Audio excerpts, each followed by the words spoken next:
Joining me to break down this series against the Giants and to talk about an article that he wrote this week, Luke Arcaini. He's a Phillies writer for Crossing Broad and also talks Phillies for Fox Sports The Gambler in Philadelphia. First time here on the podcast. Pleasure to talk to you, Luke. Thanks for coming on. How are you, buddy? Yeah, absolutely, John. Thanks for having me. No problem. We had a nice little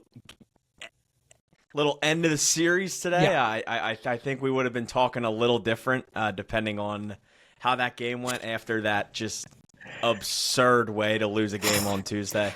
But hey, they won today. They won big. They needed that. I had a whole list of questions that I was going to ask you. We were going to talk about different topics and stuff that I wrote on Wednesday afternoon. A couple of them might still come up, but thankfully some new questions bubbled to the surface and things to talk about because it was a great day, as I talked about on the podcast before you joined me here. A big day for Bryce Harper out in San Francisco. And I mean, the Phillies fans needed, and really I think the team itself needed a Bryce Harper day like this, like they needed oxygen. I mean, it has been maybe the first game all year that you can really say this was a Bryce Harper game where he had a monster impact on the outcome of the game. He's had a couple of games where he's had some decent production, but I noted in a tweet about a few hours before the game that he'd only had 2 games this year where he had multiple extra base hits and really hadn't had a monster impact on any game. Clearly here on Wednesday afternoon in the series finale, he really led the charge here with the 3 doubles and the solo home run, all of them to the opposite field. Just your thoughts on what we saw from Bryce Harper and does it give you, how much more hope does it give you for the second half that he's going to put this first half behind him? Yeah, I think everybody, whether you're fan, media, writer, player, coach, anybody that is involved anyway with the Phillies, I think everybody just needed to see that game. From Bryce. I think Bryce needed to see it more than anybody else. I will say too, I think I heard him talk even Tuesday, before and after that insane end of that game. And even after that game, it seemed like we were starting to get a little more, not like big, happy, smiling Bryce, but it seemed like he was starting to come out of it a little more. It seemed like he was liking his at-bats more. And then I think it showed today. I think we all know when Harper uses the entire field, I mean, that's really when he's at his best. When he's going out of the park the opposite way, that's really when he's on. I believe all 4 of his hits today were to the opposite side of the field or to center field. Yep. Crazy stat today that I saw, too. I know a few people threw this out. It's the first time ever he's had 4 extra base hits in one game. Which is crazy. But yeah, I mean, I think he needed it. I think everybody needed it. And he's the best player on the Phillies. But more importantly, he's their motor. If Harper's going, usually a good amount of other players are going. And if Harper's not going, it's not necessarily his fault, but I think when Harper is either slumping or he's hurt, it feels like everybody has to do so much more than they do if Harper is going. I think today you saw these guys aren't trying to hit 6-run home runs because Harper's not they're just playing baseball. And if Harper's going in the middle of the lineup, it just makes this lineup so much more deep. Yeah. He's their 3-hole hitter. He's their superstar. Yeah. They don't have a superstar. I mean, Trey Turner is a really good player. Maybe you call him a superstar. Kyle Schwarber is obviously one of the game's best home run hitters. But if you want to talk, who is this team's superstar? Who is this team's Ohtani? Who is this team's Aaron Judge? It's Bryce Harper. Is he as good as those guys right now? No, of course not. But that's the status that he has on this team. And I think you hit the nail on the head. Not only do we see how important he is on the field by getting everybody to relax and the way that he has historically in Philadelphia been able to play the hero so much, especially in the playoffs, but also in some big regular season moments. The team has just missed that this year. They haven't had very many instances where Bryce Harper has pulled their feet out of the fire and put them on his back, which is what he has done throughout the first half of his career in Philadelphia. And I think that's what was worrying fans a little bit, was does he have that gear left? Does he still have that in him? And by going to the opposite field the way he did, after the game, he talked about the importance of getting ahead in the count. Since he's come back from the IL and really for much of the season, he just hasn't gotten many pitches to hit. No. He's seeing more pitches out of the strike zone than any other hitter in baseball this year. And since he came back from the injured list, he's been down in the count pretty much every plate appearance. 0-1, 1-2. Phil Cuzzy on Monday night certainly didn't help things in that regard. But not at all. On Wednesday, he was ahead in the count for every single one of those hits that he got, and driving the ball the other way, not trying to pull off on everything. I don't know what it means for the second half, Luke, but I think we all just at least know that it's in there. The worry was that the wrist was injured, and maybe there wasn't that kind of ability still in there for this year. At least my worries about that have subsided for tonight. Yeah. And we worry about today, and we worry about tomorrow. Yeah. But yeah, I think it was just big to see him be confident in his, physical ability right now. I feel like ever since he's come back from the IL, I mean, the day that he came back, he said basically to us that he was basically reading between the lines, I'm not 100%. And it seems like it's an injury that's never going to be 100%. It doesn't seem like there's a surgery. It's just one of those things where they just have to hope it doesn't continue to get worse. But I think what he said today, he was basically just I felt really good today. And that's the first time he said that in a really long time. So, if you get a good feeling Bryce Harper, I'll tell you what, this whole timing is just could not be worse. He's going to heat up 3 more games and then no baseball for a week. It stinks, but getting that Bryce back in the lineup is just insanely massive for them. It's good to know that player is still in there. Yes, and I don't know that I had believed. There's been a ton of just, there's a lot of people on some of these apps that we use every day that just spurt out stuff. But, when you're watching the $330 million elite baseball player not play like that for a significant amount of time and continue to have some injuries build up, it's not crazy to worry about it. It's not fun to watch Harper go out there and go 0 for 4 with 3 strikeouts and look like he doesn't want to be there. And it's not because he doesn't want to be there, it's because he's hurt. And I thought once again today it was nice to see, because it felt like he was just getting in a groove, which I feel like even before he went on the IL, it just didn't feel like he was ever in a groove this year. No. He would have some spurts, but then he would go, 0 for his next 9, and you'd see him walking back to the dugout, and he's just kind of messing around with it. But he seemed very, very healthy today, which I think is the biggest thing from today. And that is going to be the key for him. And it's one of the things as he's getting older now. He's 32. He's not going to get healthier as he gets older, and that's going to be an issue with Bryce Harper. He will probably miss some time every year. I mean, he has I think just about every season he's been on the Phillies. He has missed a significant chunk of each season, and that just might be what you get. The thing you need is when Bryce Harper is healthy, when he's on the field, that he's impacting the game.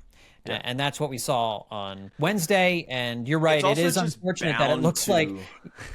Yeah, it's also just bound to happen. He is a guy that when he plays baseball, he goes 120% on the field every single time. If he I'll never forget it for the rest of my life. First game back after the elbow surgery in Cleveland, the second inning, he's flipping over the dugout, first game ever at first base. Gosh.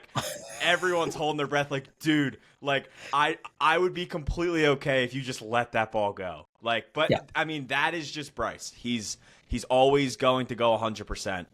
And with as violent of a swing that he has when he's truly on, he's just bound to have some injuries. It's just going to happen.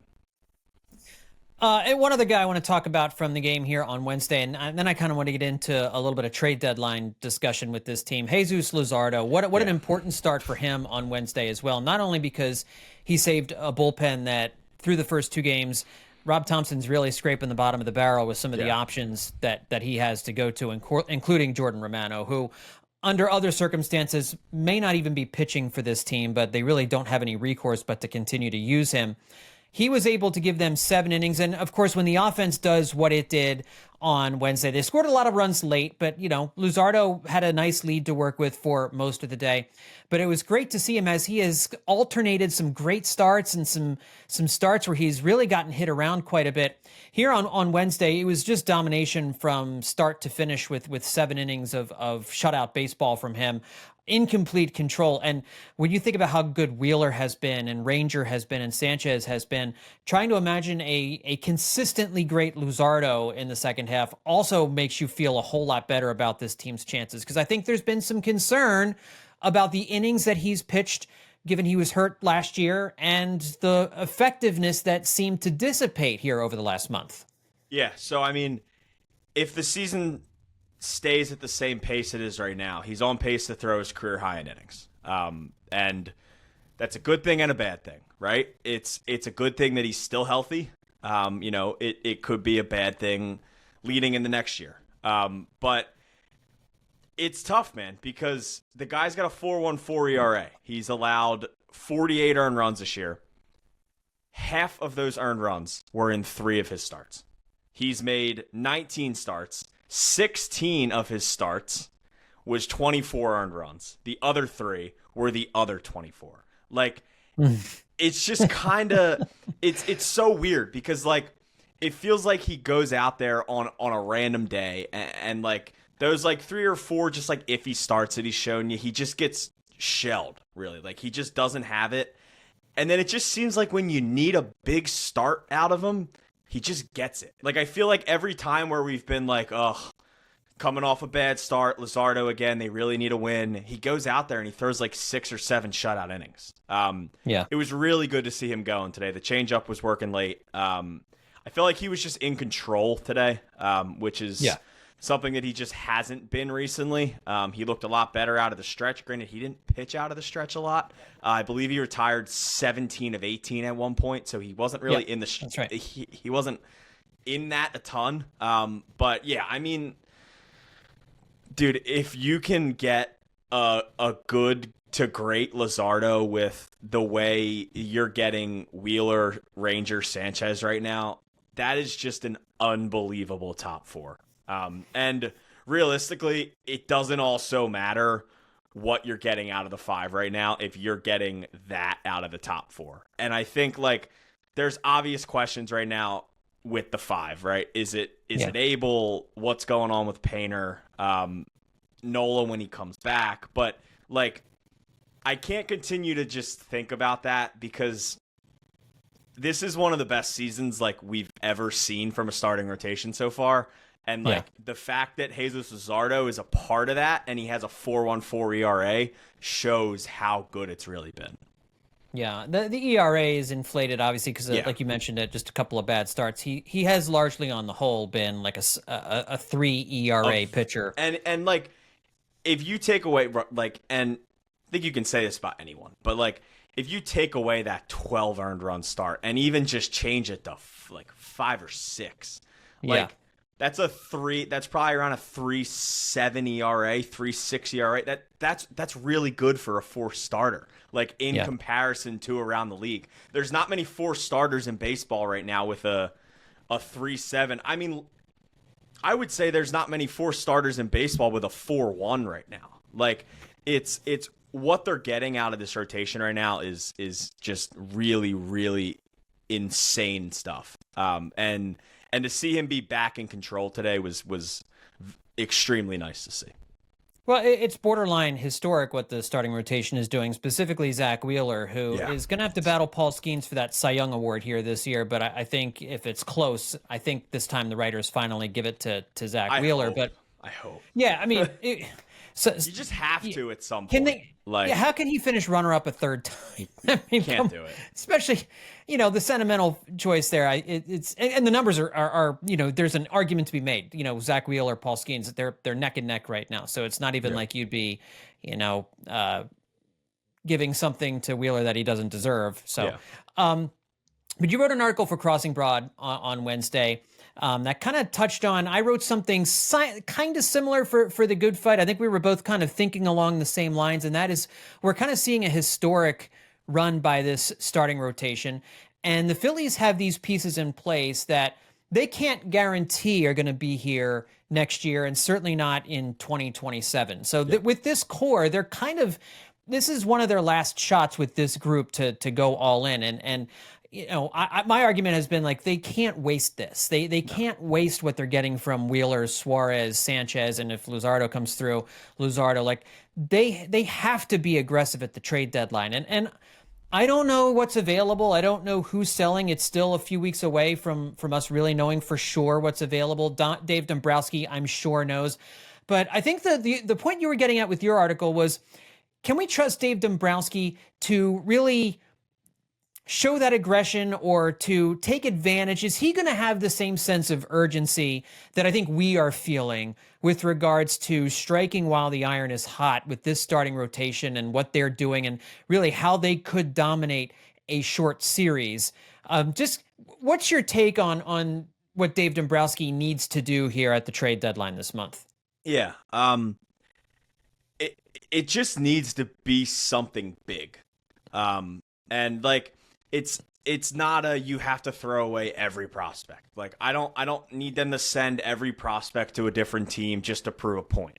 But it's gotten to the point now, and I think it's continuing to still get there, that they have to do something to show the fan base that they're not just going to sit on their hands again and just hope it works. A fourth time. They just have to do something big. Whether that's, a really impactful reliever, whether that's a big time bat, or it's both.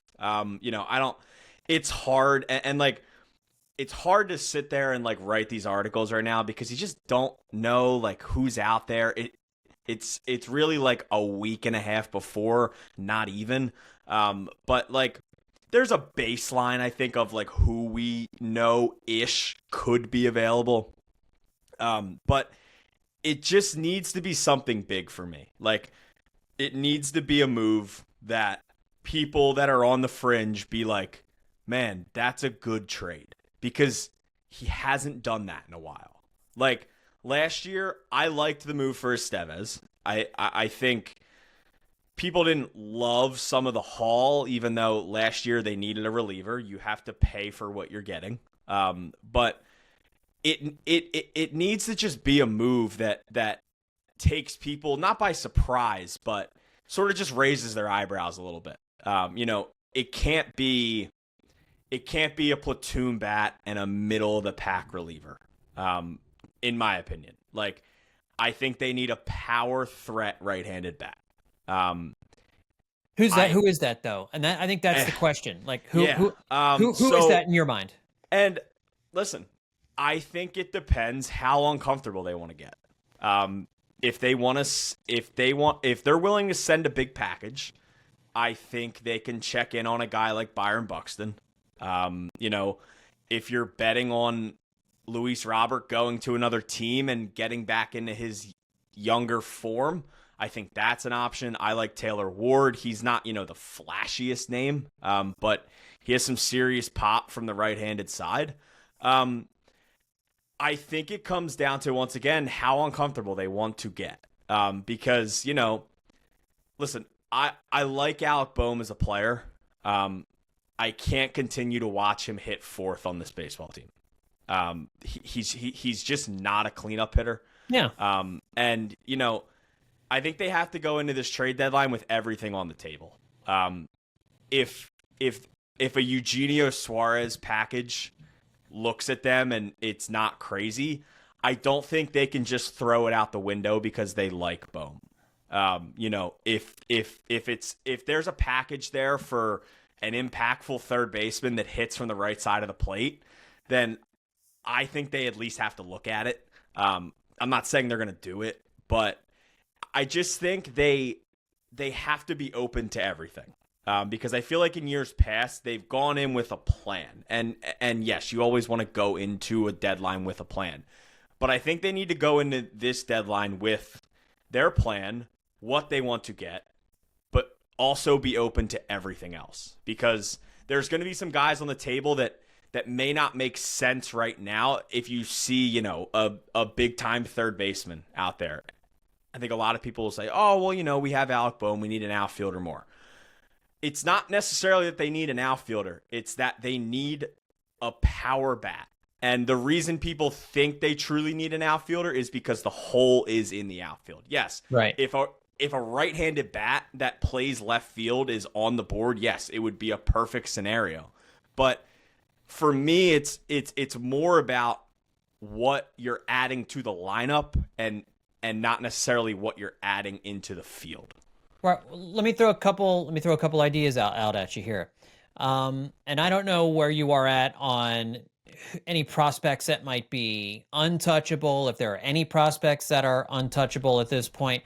But you mentioned Eugenio Suarez. I think he is the most. And if you're looking for a right-handed power bat, he's the best fit. Correct. For what this team needs. And you said he plays third base. One of the things that you would do is most likely, unless Alec Bohm is in the trade, which I don't think he would be, because I don't think you want to subtract from the big league lineup. You're just trying to add to it. Bohm moves to first, Harper moves to right, Castellanos moves to left.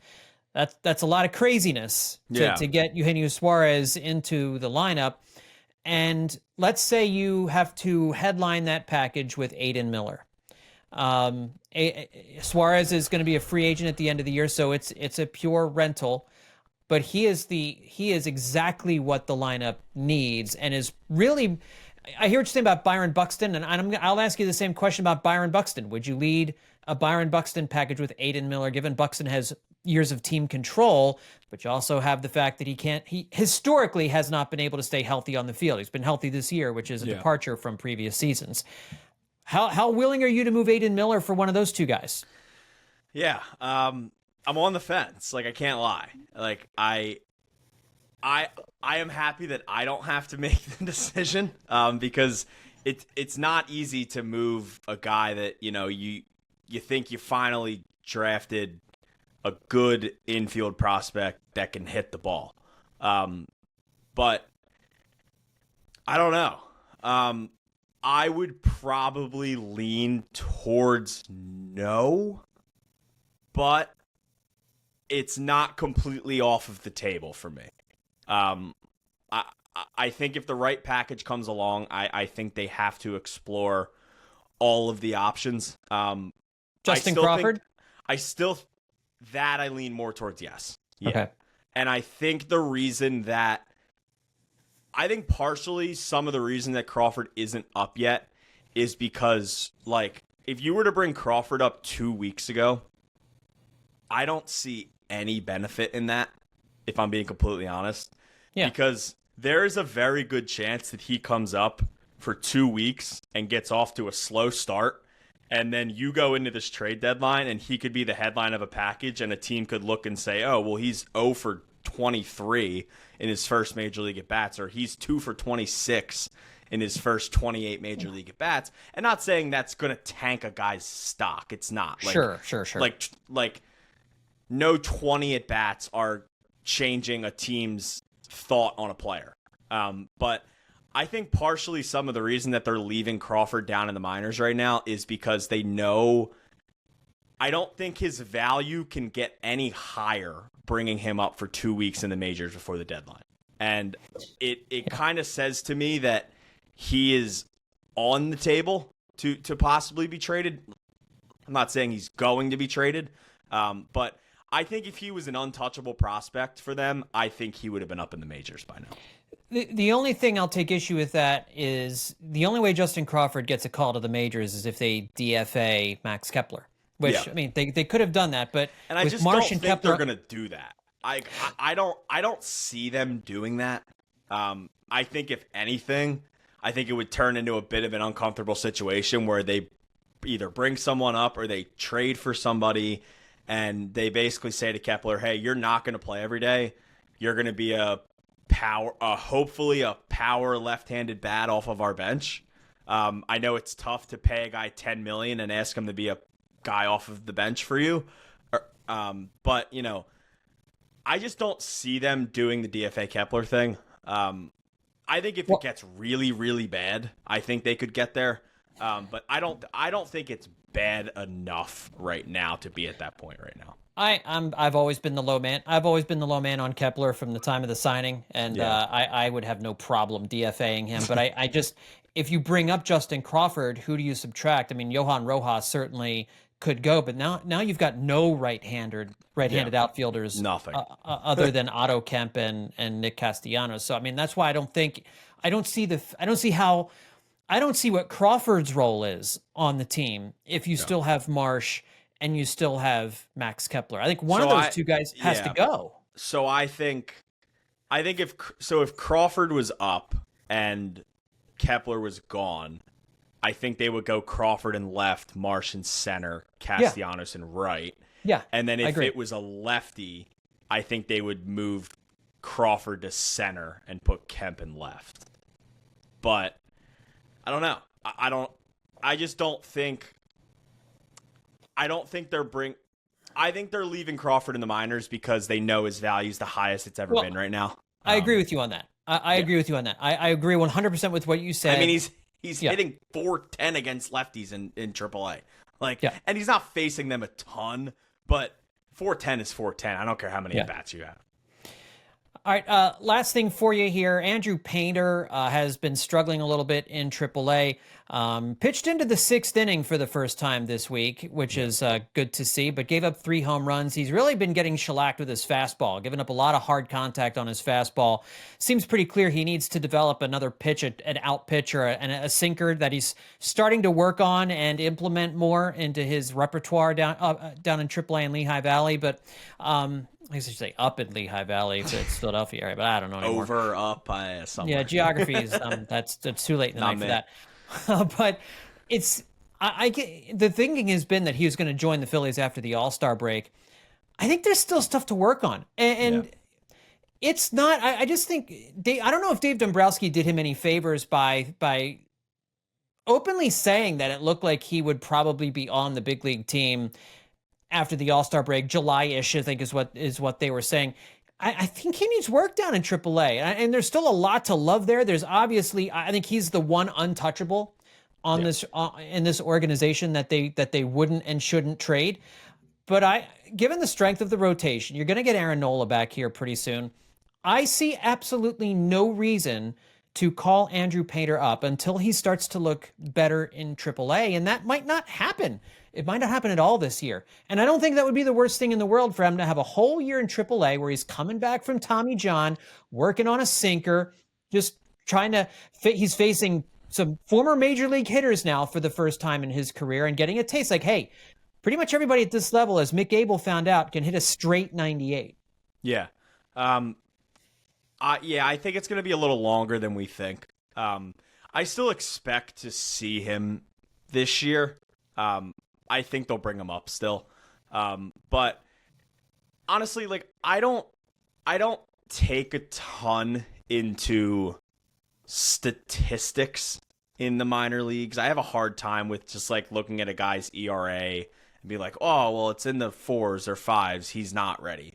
And while I don't think he's ready right now, I think they're definitely still just kind of working on some things with him. Yeah. I think, listen, he's still developing. Right. I think we've gotten to the point now where we hear Andrew Painter's name, and because he's off of Tommy John and he's the number 1 prospect, I think people are forgetting that a 22-year-old still has to develop. There's going to be bumps in the road. He didn't pitch in any competitive sort for nearly 2 years. Right. It was never going to be all just extremely nice when he comes back.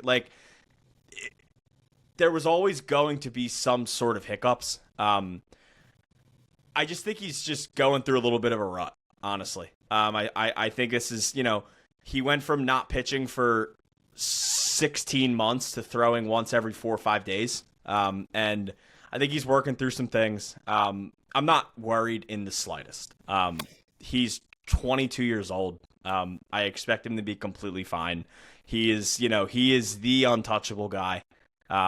You spent a lot of years waiting for this kid to come up and talking all about this kid. You don't just like give up on him now because he's had a few bad starts in AAA. Oh yeah, and you certainly don't rush him to the majors. No, not at all. I think the Phillies, there's a sense, you're talking about the number 5 starter. It would certainly be nice to have him as an option, and I'm sure he is. He's an option. The Phillies have called up worse pitchers to fill a number 5 spot. But they've sent Mick Gable down because there's obviously some things that he needs to work on. Taijuan Walker, bless his heart, did just an outstanding effort in the second game of the series in San Francisco, getting bounced around between the rotation and the bullpen. I don't have a ton of confidence in Walker, but anytime he gives you an outing like that, he's proving to be a valuable member of the pitching staff here in 2025. So hats off to him. But Aaron Nola, I don't know. We still don't know exactly when he's coming back, and so it's probably going to be Walker for a little bit. And I will say that with the Painter outing in his last time out, his final pitch of the day was a 3-run home run that he gave up in the 6th inning. So the line would have looked a lot better if he'd come out after 5 innings, but the Phillies wanted to push him after to one batter. Inning. Yeah, it's a 5 innings pitch, 2 earned run. Right. But yeah, so, I mean, and that's why I have a hard time just taking full stat lines into like some big topic, because I believe I did tweet out his stat line the other night, and everyone just looked at, the 5 earned runs and 5 innings, and everybody threw a fit. Another stiff. They can't develop anybody. Nobody. Yeah. Cut them, trade them, do whatever with them. It's insane. Oh man, listen. I mean, I understand the fans as they're watching this team. We all know that the regular season is just a prelude to October. We're all just waiting for October. That's why we're having a hard time enjoying a first place team, because you can still see the warts that have hurt them in previous Octobers are all still there. Yeah. And there's just such a desire for Dombrowski to fix the problems. And there may not be solutions at the trade deadline, but I'm with you. I think they need to do something big. I think they need to get aggressive. I think they're going to get aggressive in the bullpen. Yeah. I hope they're going to figure out a way to do something with the offense, but I'm less confident that Dombrowski will do something there. But as we kind of wait for this all to shake down, we're having a little bit of a hard time enjoying this team, especially since they're playing 500 balls since June 1st. I mean, so there's been some unevenness with it, but we're just trying to make our way through this here. Yeah. So folks, as you are doing so, make sure to check out all of Luke's really good work in Crossing Broad, and listen to him on Fox Sports The Gambler. Luke Arcaini, thanks for coming back. Thanks for coming on Hittin' Season for the first time. We'll look forward to having you back another time. Yes, sir. Thanks, Sean.